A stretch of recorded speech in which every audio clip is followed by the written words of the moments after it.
Bonjour à tous, bienvenue pour ce nouveau podcast du Padre Blog. Ici le père Gauthier de Chaillet. Aujourd'hui nous allons essayer de répondre ensemble à la question « Pourquoi tout ce qui est faisable ne doit pas nécessairement être fait ?» En fait, il y a une réponse simple à cette question qui est tout simplement de dire « Nous sommes doués d'une liberté ». L'homme a la capacité à choisir le bien, soit pour lui-même, quand il commet un acte qui ne le regarde que lui, soit pour autrui, quand il fait quelque chose qui pourrait impacter la vie d'un autre, ou bien pour le monde, quand il agit sur le monde, puisqu'il a la capacité à changer le monde. Nous croyons, nous chrétiens, que la liberté n'est pas le fait de pouvoir faire n'importe quoi. Nous croyons que la définition de la liberté, c'est faire ce pour quoi on est fait, c'est-à-dire faire le bien, faire ce qui conduit au plus grand bien. Et du coup, dans les domaines que nous avons en tête, lorsque nous parlons de faire ce qui peut être fait ou de ne pas le faire, donc c'est-à-dire les domaines de la bioéthique et de l'éthique en général, eh bien dans ces domaines-là, nous croyons que nous avons un tel pouvoir sur le monde et un tel devoir sur le monde que du coup, nous devons réfléchir nos actes. Et du coup, l'humanité doit réfléchir ses actes. Et on peut même aller plus loin en disant que lorsqu'on définit la liberté comme étant simplement ce qui impacte soit moi, soit l'autre, nous risquons d'oublier que quelque acte que ce soit que je pose, eh bien c'est un acte qui impacte les autres en général. Puisque nous, comme chrétiens, nous croyons à l'empire du bien ou à l'empire du mal, c'est-à-dire le royaume de Dieu qui progresse ou bien qui régresse.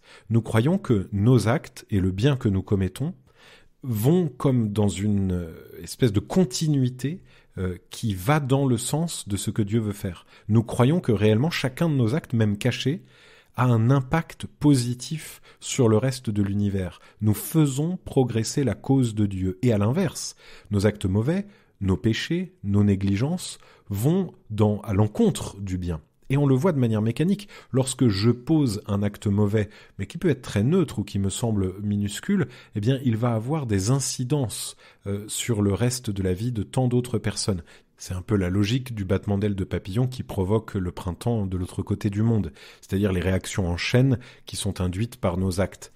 Mais plus profondément que simplement voir les choses ainsi, c'est croire que nous avons, de par la mission que Dieu donne à l'homme, nous avons en charge le réel et en charge la création tout entière. Du coup, ça a une incidence sur notre regard écologique sur le monde. Et c'est vrai que l'Église s'est saisie de cette question par la voix du pape François dans son encyclique Laudato Si, et depuis lors, dans un formidable mouvement qu'il y a pour prendre soin de la création au motif que l'homme n'est pas un parasite du monde, mais celui qui a la charge du monde et qui a la mission devant Dieu de mener le monde à sa fin.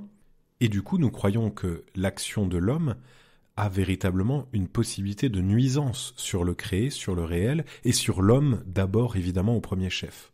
Et donc c'est à ce titre-là, parce que nous croyons à l'impact de nos actes, parce que nous croyons que nos actes nous engagent et nous engagent devant Dieu, c'est pour ça que nous voulons lutter dans le cadre des réflexions bioéthiques notamment, et pas seulement d'ailleurs, mais en tout cas en ce moment c'est ce qui agite un peu la France, eh bien nous croyons que c'est important de nous y engager, et pas seulement au titre de notre foi. Ce n'est pas parce qu'on est croyant ou chrétien qu'on veut faire en sorte que les lois de bioéthique ne fassent pas n'importe quoi, c'est parce que nous sommes des humains et que nous avons conscience de la charge qui pèse sur nos épaules. Et c'est pour ça que c'est heureux de voir que les clivages politiques ou idéologiques peuvent être transpercés par des soucis communs du bien qu'on voudrait faire à l'homme. Alors malheureusement, les choses ne sont pas gagnées, loin s'en faut, parce qu'il y a une indifférence générale, parce qu'il y a une réduction idéologique de ces questions qui fait qu'on est complètement cornérisé, on est condamné à passer pour des espèces de médiévaux insensibles et idiots qui ne veulent rien changer.